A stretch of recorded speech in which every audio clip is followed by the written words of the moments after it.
Et je vis au milieu du trône et des 4 êtres vivants et au milieu des vieillards un agneau qui était là comme immolé.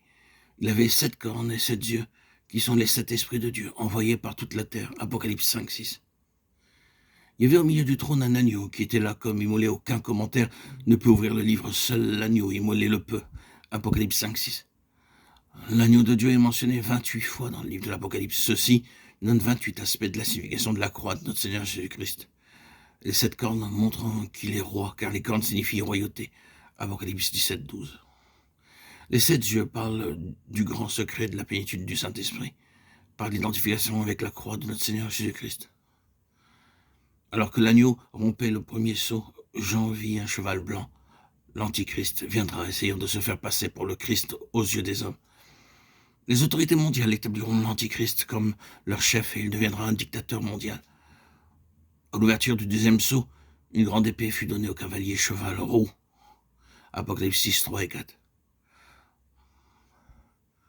Ceci parle de nombreuses guerres. Le troisième sceau révèle un cheval noir, prédisant une grande famine dans plusieurs parties du monde, versets 5 et 6. Dans Apocalypse 6, 8, le quatrième sceau révèle le cavalier du cheval pâle, qui est la mort, accompagné du séjour des morts.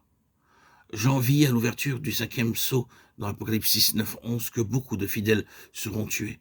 Il y aura une persécution mondiale durant toute la période de la tribulation. Apocalypse 6, 11. À l'ouverture du 6e sceau, Apocalypse 6, 12 à 17, le soleil s'obscurcit, la lune devint comme du sang et les étoiles tombèrent sur la terre. Comparez Matthieu 24, 29. Celui qui atteste ces choses dit, oui, je viens bientôt. Amen, viens Seigneur Jésus. Apocalypse 22, 20. Lorsque le 7e sceau fut ouvert, 7 trompettes furent données aux 7 anges. Apocalypse 8, 7. Il fut dit à Jean que lorsque le 7e ange sonnerait de la trompette, le mystère de Dieu s'accomplirait. Apocalypse 17. Nous en venons maintenant au chapitre 11 à 19 de l'Apocalypse. Ces chapitres décrivent les 3 dernières années et demie de la période de la tribulation. Au moment où le 7e ange sonne de la trompette, tous peuvent voir que le Seigneur Jésus-Christ va régner. Nous avons 3 âmes par lesquelles nous pouvons vaincre le diable. Apocalypse 12, 11. La première est le sang de l'agneau. La seconde est la parole de notre témoignage. La troisième est que nous ne devons pas aimer nos vies jusqu'à la mort. Par une position ferme, nous pouvons vaincre l'ennemi.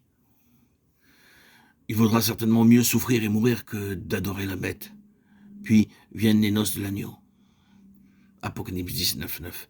Et celui qui est appelé le fidèle est le véritable descente du ciel ouvert sur un cheval blanc. Verset 11. Le diable est saisi et lié pendant 1000 ans. À la fin de ces 1000 ans, Satan est relâché, versets 7 et 8 du chapitre 20 du livre de l'Apocalypse. Il sort pour séduire de nouveau les nations et pour les rassembler pour la bataille. Mais un feu descend du ciel de la part de Dieu et les dévore. Puis le diable est jugé et jeté dans les temps de feu. Les morts ressuscitent pour se tenir devant le grand trône blanc.